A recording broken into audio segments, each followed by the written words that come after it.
Welcome back to Meaningful Conversations Live with Beata. I'm here every Tuesday at noon. It's episode 93. OMG, yes? What? There's a year and a half already when I run this show. It's live, and I always bring another change makers because I'm all about change and positive improvement.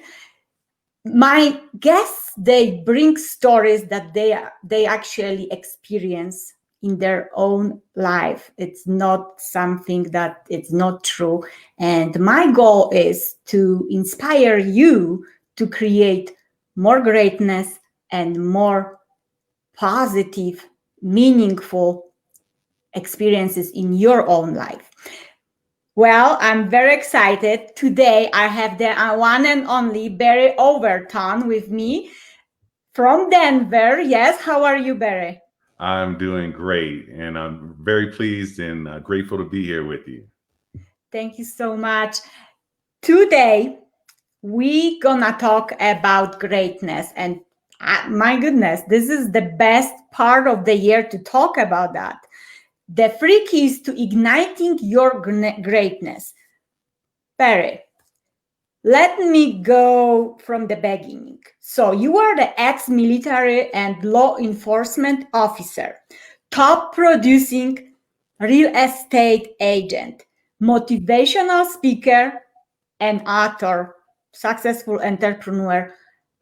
Excuse me, I think we need a little bit of explanation here. How the law enforcement officer became motivational speaker and author. So is there anything common between all these jobs that you did that brought you here where you are today? And so tell us about that, and how do you impact people in life?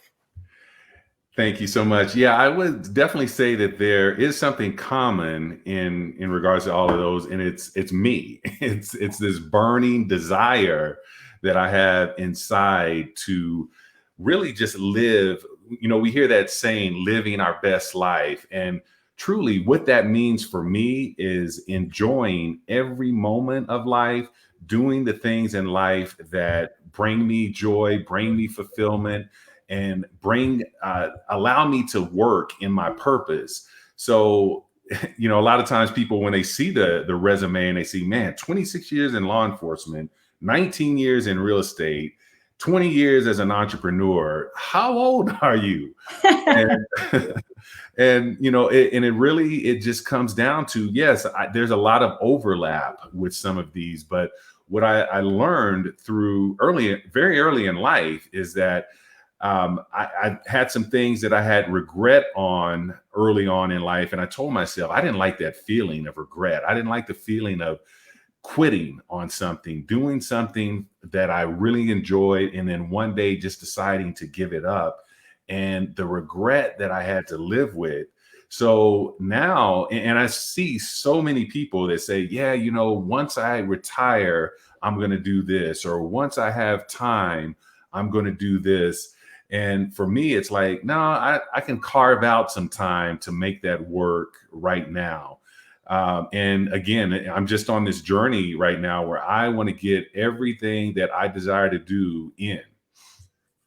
But so you said in your book, and we will go there, you said that law enforcement, the military career that you had, taught you out of the box thinking, the strategic thinking. So and I of course I know it. I know you a little bit, but you are for sure out of the box person thinking. Did you have ever a time in your life when you felt like you are in the box, and how was it? Yeah, it's not fun being in the box. So I try to live most of my life outside the box. But I do attribute, again, some of that outside the box thinking and quick thinking. As a police officer, again, you have to make split second decisions, and you have to be able to stand behind the decisions that you make. So that those attributes helped me in real estate, and it helped me in other entrepreneurial endeavors. So while again, law enforcement is very different from real estate, or is very different from the concert promotion business that I once had, there are certain tools and traits that I learned along the way that helped me to grow in each of those businesses. And, one of the things that I do quite a bit right now is marketing. I do a lot of marketing in regards to my real estate business right now. The book was just released last month, so I'm doing a ton of marketing on that. I don't have a marketing background at all. And it was just a matter of me finding the things that draw my attention when I'm looking at different marketing, social media marketing tools. The things that capture my attention, I just learned how to use those as well. So I took, again, it was kind of some on the job training, so to speak, that I learned once again from law enforcement, because a lot of times you're having to do things on the fly, because when you show up as a police officer, you show up to a domestic violence situation or a bank robbery or something along those lines. There's not a script as to how everything will play out. There's not a blueprint as to what steps you will take. You have to, be able to learn on the fly and make adjustments in that particular moment. And that's really just one of the traits that I was able to bring over into business. That is amazing. Thank you for sharing. And this part of you, because, oh my gosh, first of all, when I met you, I would never thought that you work in law enforcement. To me, probably because of the movies, when I see the police officer, I'm scared.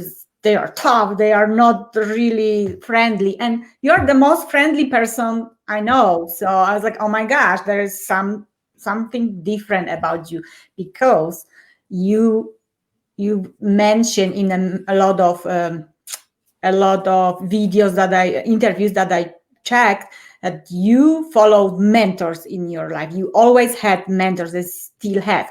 Yeah. But I want to just go back a little bit to this law enforcement personality that, to me, is strong. And until I met you, I was scared. But now I was like, wow, they are really friendly.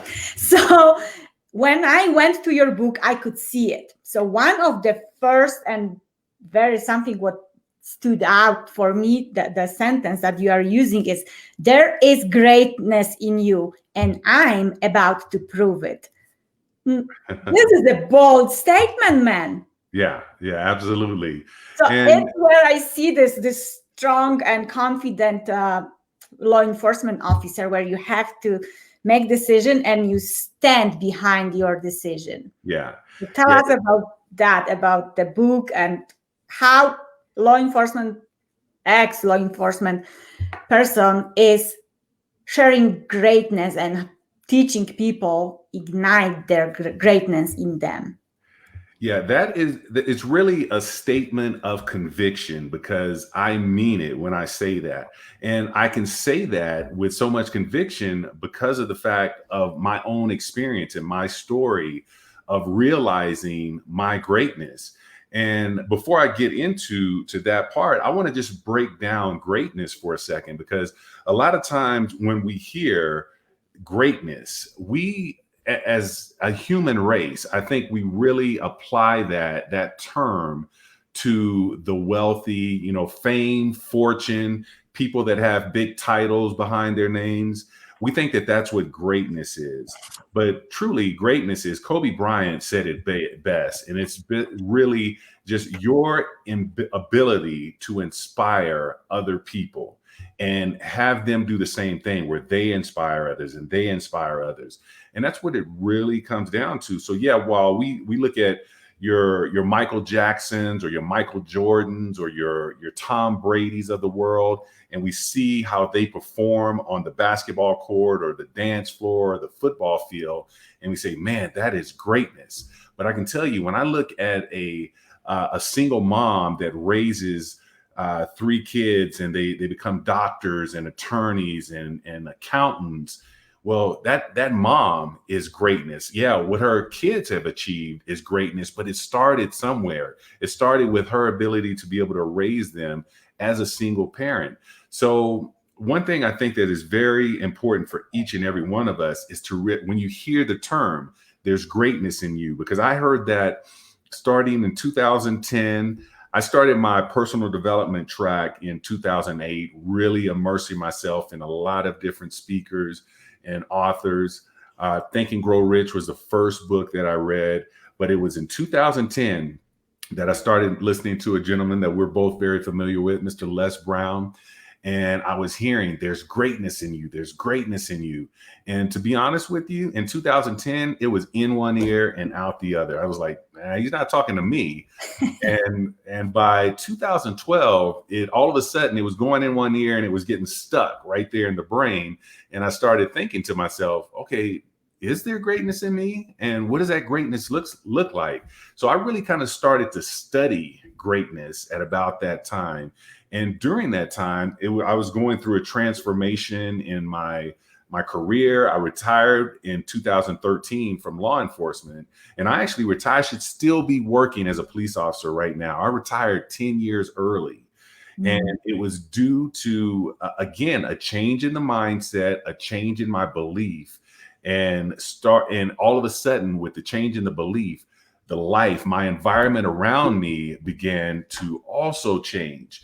And the success that I was having began to also change. So I realized, okay, there is greatness in me. And now I started to believe in it. And once I started to believe in it, it was really just fertilizing the soil of that greatness and the seed of that greatness, and allowing it to grow and to the point where we're at now. But I'm still watering and I'm still fertilizing even to this day. Wow. So oh my gosh, I love what you just said, because first you just heard about greatness. It did not stick, but then one day you hear it in your mind, the little voice is saying there is greatness in you, and you started thinking about that. Then it's from what I see, there was awareness, and it's what is very important. Believe, you said believe it, and allowing. The allowing, correct me if I'm wrong, the allowing was the steps that you took towards, so it was action, yes, that you allowed to sit it in you. Oh wow. So tell us because you found the greatness in you, you see greatness in others, and from what I read and in your book, and it's very human, in human nature, that we see easily greatness in others, but where really we seek this greatness in us. I have to be honest. I see greatness in me, but it's not. I'm still on the path. It's not sitting in my heart yet. So I'm like, which part? What is my greatness really? So can you guide us through it? Yeah, absolutely. I'm going to give you a little bit of my case. I like to call it the case that I build to prove greatness. Again, being a police officer, I spent 17 years as a detective.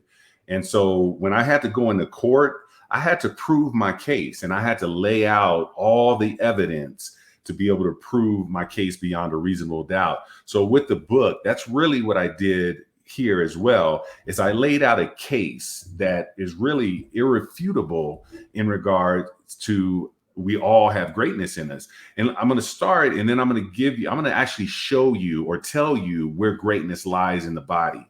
But to start, I want you to think about for a second the odds. What are the odds of just you being great and having greatness in you?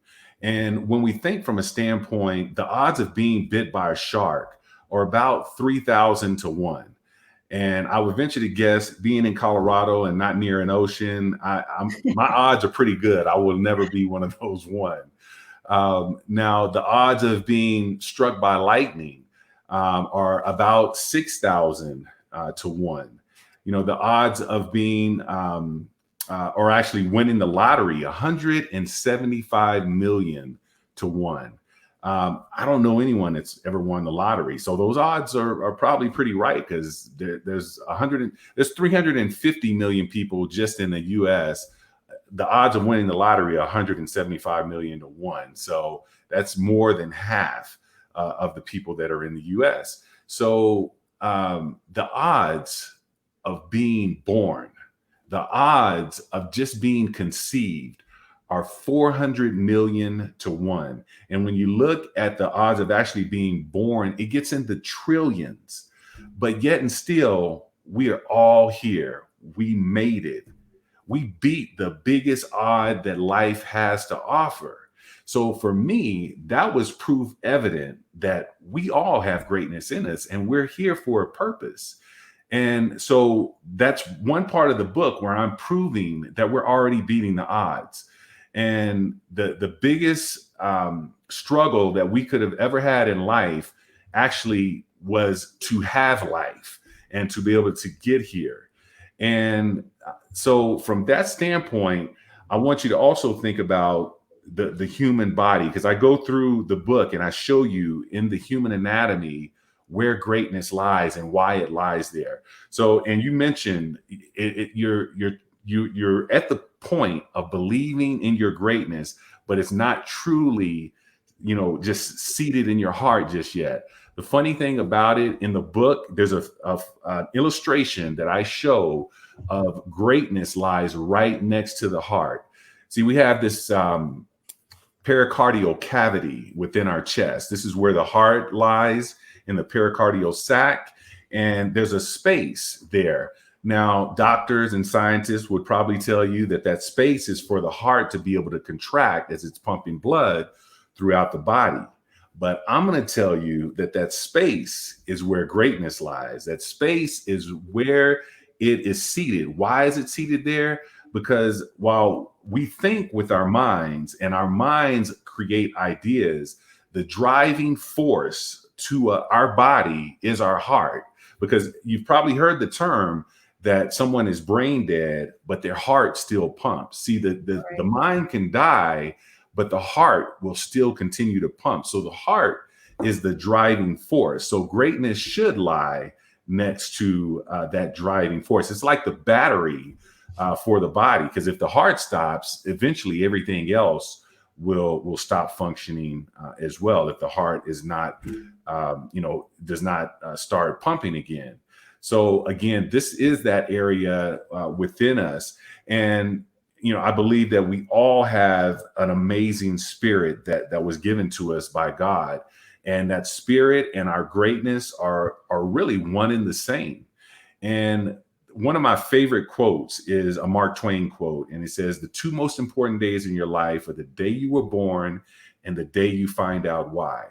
And I think that, again, obviously that 400 million to 1 and that day that you became that one, very important day.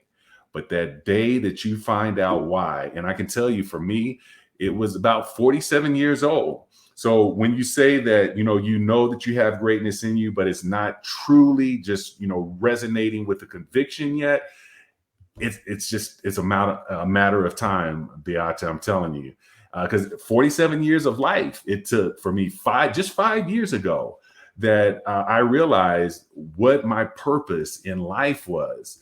And the funny thing about it, when I realized it, I was already working in it pretty much all my life. See, my purpose, when I look at my military background, it was, I served for my country. I fought in a war for my country, and I served for the freedom of my country and the freedom of others. As a police officer, I served my community. And in the businesses, every business that I've had that has given me my most fulfillment has been something that allowed me to serve other people. And what I realize is that is what my purpose, because that's where I get my most joy, is being of service to others.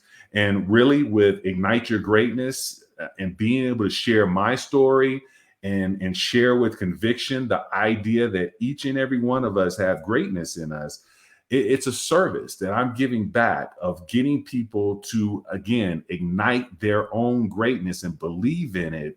and really take their lives to a whole nother level. So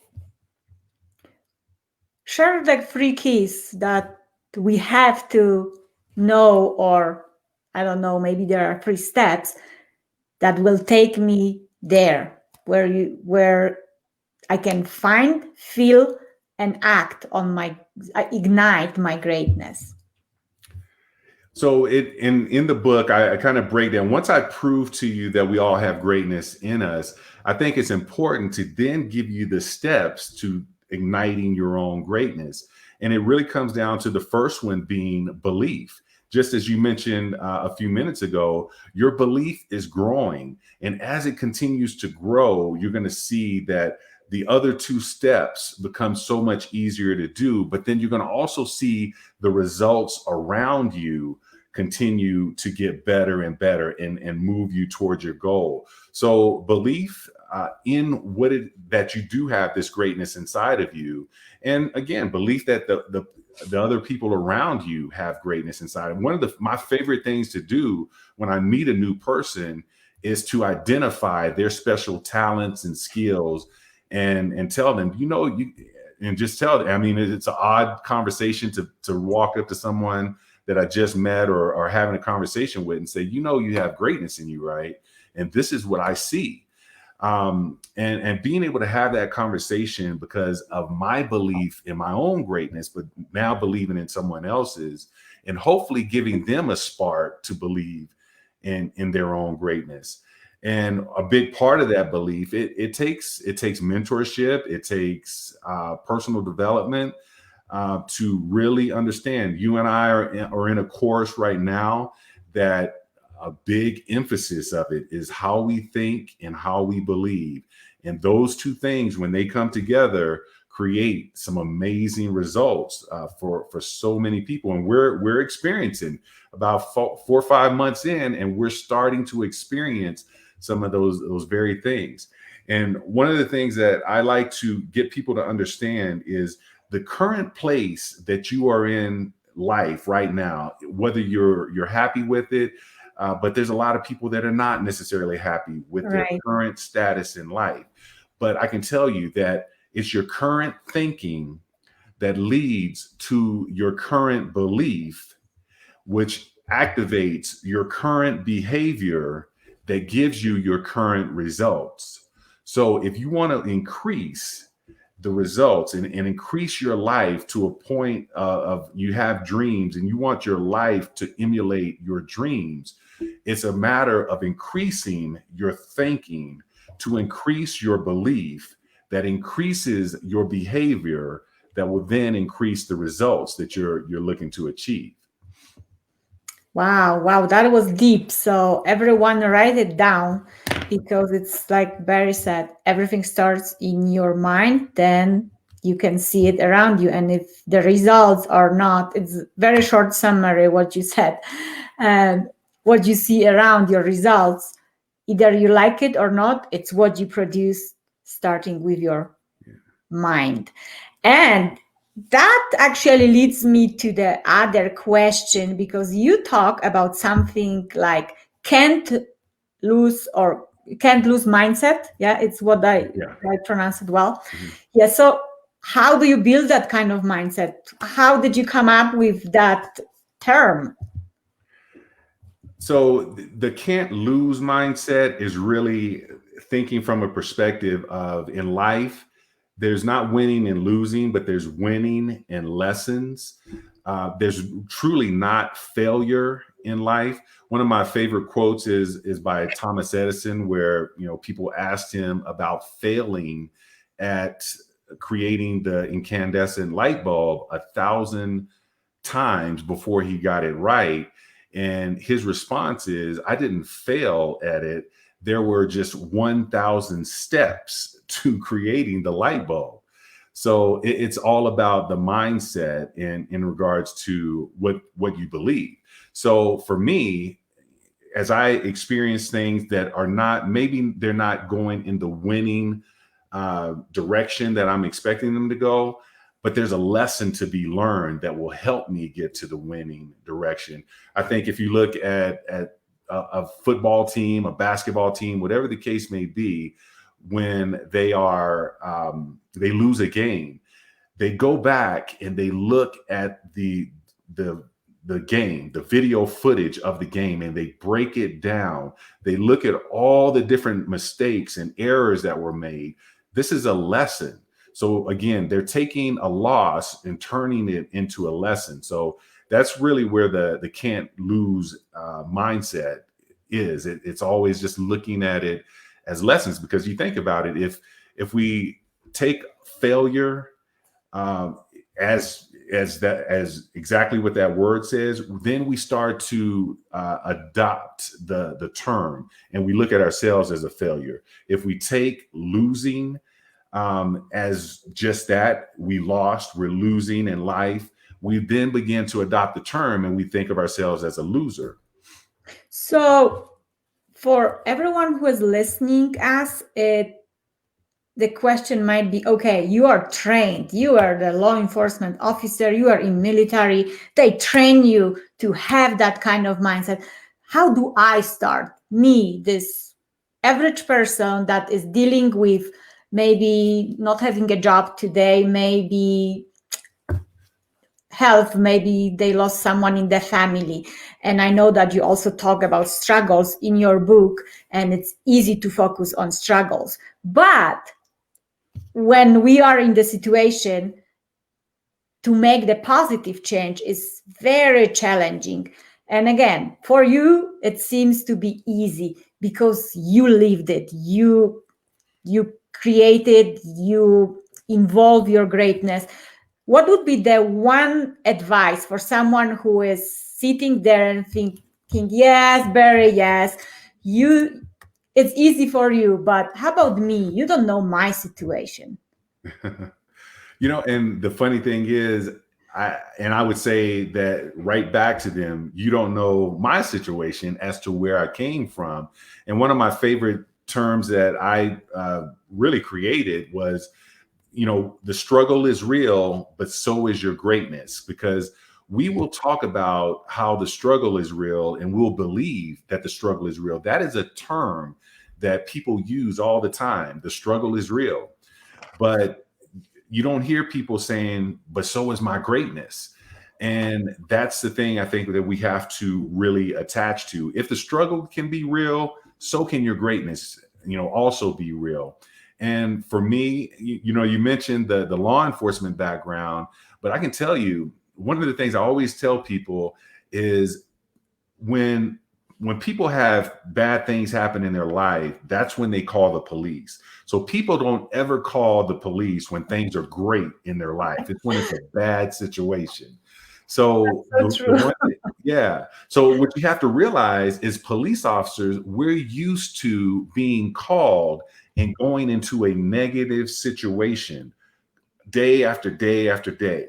And what that created, I can tell you, the person I am now, I was not 12 years ago, because I was very jaded. I had a very negative energy, and it truly is a nature of the job. They talk about post-traumatic stress in military soldiers. There's also post-traumatic stress in firemen and paramedics and police officers and first responders, just because of some of the things that we see that the general public will never put their eyes on. You may see it in a movie, but we would see it in real life.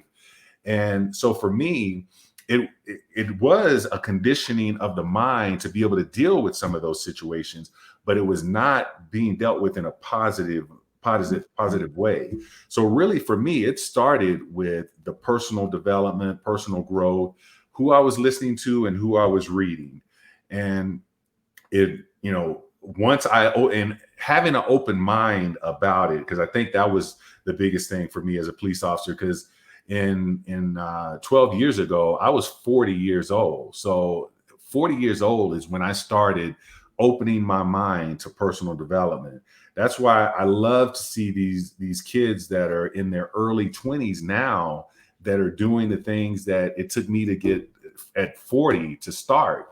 So that's probably the biggest key, I would say, is really being able to open your mind to the thinking of successful people and understanding the power in that thinking and the belief.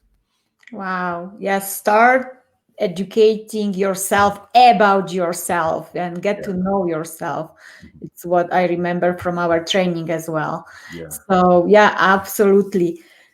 Well, you gave us so much knowledge and it's based all on your experience. I'm so thankful for our conversation. We have a lot of people here. If any of you guys you have questions, please ask now. And I will. Oh, Gabriel, hello. We have Gabriel Garlin with us. Thank you so much for being here. Love the conversation. We had Ian. He unfortunately had to leave, but yes, we love you, Ian. Thank you for being here with us. What is the best way for people to get to know you more, to find more about what you do, what you did, and what is your next mission? So my social media platforms, I'm on Facebook and it's just simply Barry L. Overton. On Instagram, I think I'm Barry Overton there. And then on LinkedIn is Barry L. Overton as well. And I'm on all three of those platforms on a daily basis. So would love to be able to connect, and you can send me messages through those platforms as well, and be happy to respond. And Beata, I actually realized that I only gave you the first key to igniting your greatness and that's belief. So I'll jump into the other two, and then we can go back to questions here. But Yes. so once you have, so once you have the belief and you have this conviction of knowing that there's greatness in you, now it's identifying again your gifts, your talents, and putting a plan around those things. So, whether it's, again, it could be opening a business, or it could be just making sure that you're raising good kids, good humans that grow up to be great adults. So whatever it is that you're looking for in your fulfillment, but it all requires planning. And the best way to be able to build a plan or a blueprint for yourself in regards to really just igniting that greatness, in many cases, it's not about reinventing the wheel. A lot of times the things that you're trying to achieve, someone has already done them before. And one of my favorite quotes is Tony Robbins, and he says that if you want to be successful, find someone that has achieved the results that you want and copy what they do until you achieve the same results. That's brilliant, and it's pretty simple. But I think that we're taught in school not to be a copycat. You can't copy off of someone else's paper. So we kind of get this mindset of we can't necessarily copy someone else. But when you get into the business world, the entrepreneurial world, or just the world of being successful, it's a matter of duplicating what success looks like, and being able to find the people that have achieved the things in life that you want to achieve. I think both you and I would definitely agree with that, because this year 2020, I know that I have spent the most money I have ever spent on personal development, because I wanted to learn from the very best out there. And I know, Beata, you've done quite a bit of that, the same thing. So that's a big part of the planning. And then the final one, the final step is execution. And you mentioned it a few minutes ago, but I can tell you this is the toughest step, because this is the one that requires action. This is the one that really kind of puts you out there. This is the one where you have that fear of failure sets in. You have fear of being ridiculed by friends or family or things of that nature that may not support you. So it's the biggest step. But when you start to execute, that's why you have to fall back on the belief. When you start having that fear, you have to fall back on the belief. I can tell you what I've learned in regards to fear. One of the books that I've read multiple times, I'm actually just started reading again because one of our mentors just brought it up that he's reading it, and it's Outwitting the Devil. And in this book, it's Napoleon Hill interviewing the devil. And right at the beginning of the book, the devil asked Napoleon Hill, he said, I want you to refer to me as Your Majesty. I'll answer any question that you ask me, but you must refer to me as Your Majesty. And Napoleon Hill asked him, why is that? And he says, because I control 98% of the world. And he stated, I control them through fear. And he also mentioned, many people think of me as, this red demon with horns, but I don't take a physical form. Where I live and I reside is in the mind of those that have negative thoughts. And when I understood that, okay, anytime I'm having a negative thought, anytime I'm having fear, anytime I'm having doubt of the things that I want to do or achieve in life, that is the devil at work in my mind. So it becomes this battle with me, and really the devil is no competition. I could just say it like that at this point, because my belief in myself and in my God is just so very strong that there's no place for him within my mind to be able to give those negative thoughts. So that's where the execution. So what I did is I reversed fear. So instead of being fearful of ridicule in regards to the next steps that I'm making in life and trying or taking a step in being successful with something, I fear not doing it and going back to what I mentioned before, having the regret that I have to live with because I allowed fear to keep me from doing something that I really wanted to do. So my fear is more of regret of not doing something than actually going out and doing it. Wow, powerful. If I can just bring it back, step number 1 is belief. Step number 2 is identifying gifts and talents. And step number 3 is execution, which is action. And instead of fearing doing something what is maybe new for you, do it so you don't have any regrets. And if we have time we have Gabriel. He actually asked 2 questions. Gabriel said, how have built such a wonderful mindset, and what are some of the things you do to maintain it? And then he asked, maybe we can make it one. So what would you suggest to someone struggling to find their path to greatness? Don't know which one you want to respond to first. Yeah, I'll go with the first one. And really, Gabriel, like I said, it's been a process. And I think in many occasions, when people see the success that you're currently having, they weren't there for the struggle. They weren't there for the doubt and the fear. And that really wasn't public. It really wasn't something that people were available to see.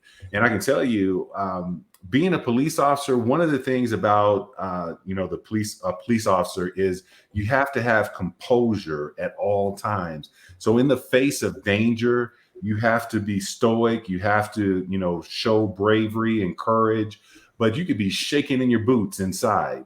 And so I can tell you that there was a lot of times that people were around me that they didn't necessarily see the fear. But that's, again, just from my training. One thing I would suggest, Gabriel, is whether you have the fear or not, whether it shows or not, just continue to build on your belief. Because I'm telling you, that is the cornerstone to really building and igniting your greatness, is being able to have that belief. Because there are going to be so many times, I can tell you this year, 2020, there's been so many occasions where there could have been fear, there could have been doubt. And for a short period of time, there was. I didn't know what my real estate business was going to look like in the middle of March, when all of a sudden everything was shutting down. But I told myself, okay, I have to adjust with this situation. And when I made those adjustments and started meeting with clients through Zoom, I started showing houses through WhatsApp and FaceTime, I took a whole different approach to doing my business. But I could have been someone that just said, okay, real estate, I can't do real estate, and I'm going to crash and burn, and I'm going to have to figure something else out. And I could have just gave up on it. But it was, and it's been over the years of, again, the personal development. Les Brown has been a huge impact in my life, and understanding that the words, it's possible. If you listen to, he has a speech, if you go to YouTube and just put Les Brown, it's possible, that speech in itself will give you so many nuggets, golden nuggets of how to be able to just believe that anything is possible in your life, and to how to maintain it. It's an ongoing process. So, I've talked about starting personal development 12 years ago, but I will never stop. It's a daily process for me. It's kind of like, when you took a shower this morning. Well, chances are, if you're hygienic, you're going to take a shower tomorrow, the next day, and the next day. We can't say, hey, I took a shower, so I'm good for all of 2021. No, you may be good, but you're not going to have many friends around you if you do that.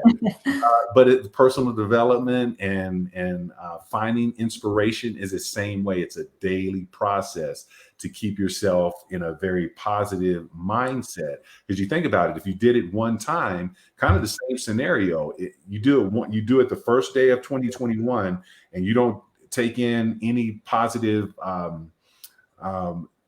thinking and mentorship and things of that nature for the rest of the year. Well, your thinking is going to be stinking. There's this thing called stinking thinking. So it's just like that shower that I talked about. So we have to continue to maintain that for ourselves and continue to grow.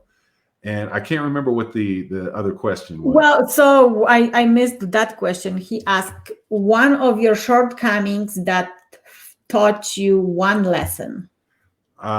Great question. And it goes back to the biggest lesson I learned in life is regret. I didn't really get into that story, but and I'll make it short, but the story is, as 7 years old, I started playing Little League football. And from 7 to the age of about 15, all I wanted in life was to be a pro football player. I wanted to play in the NFL. And everything that I did from 7 to 15 was really putting me on that course to be able to do that. Well, at 15, there were some distractions that came into life. One of those distractions is I got hurt playing football, and I didn't like being hurt. I didn't like the feeling of being hurt. So all of a sudden, it was one of those things that started to kind of chip away at this dream that I had. And also I started having distractions, like I started liking girls, and girls became more important than football and right. More important than chasing my dream. And I started making excuses. I started making excuses not to practice and not to do the things that I'd been doing for so many years, to a point where I finally quit. I gave up on my biggest dream as a kid. And part of it was people telling me, there's only a certain amount of people that can make it to the NFL. What makes you think you're so special? And then I started believing in that. What makes me think I'm so special? And I quit on my dream. And like I said, so I have a lot of NFL. I live here in Denver. I know a lot of guys that are Bronco players, retired players, and I hang out with a lot of those guys. And it's always been in the back of my mind, what if I didn't quit? But we'll never know. But I can tell you that one lesson of regret told me I never want to say what if about anything else in my life. And that's why, you see Barry Overton, police officer, real estate agent, concert promoter, author, speaker, who knows what's next, because if I feel a desire to do something, I'm going to do it. So that one lesson taught me that. Wow, I think it's a beautiful statement to end our conversation. Whatever desire you have, go and at least try it. Yeah, it's absolutely. so you don't have to what if yourself at the end of your life, or not even the end, maybe in halfway, who knows. Is there any last thought that you would like to leave our audience with? Yeah, I would definitely want to just say that again, 2020 has been a year of struggle for so many.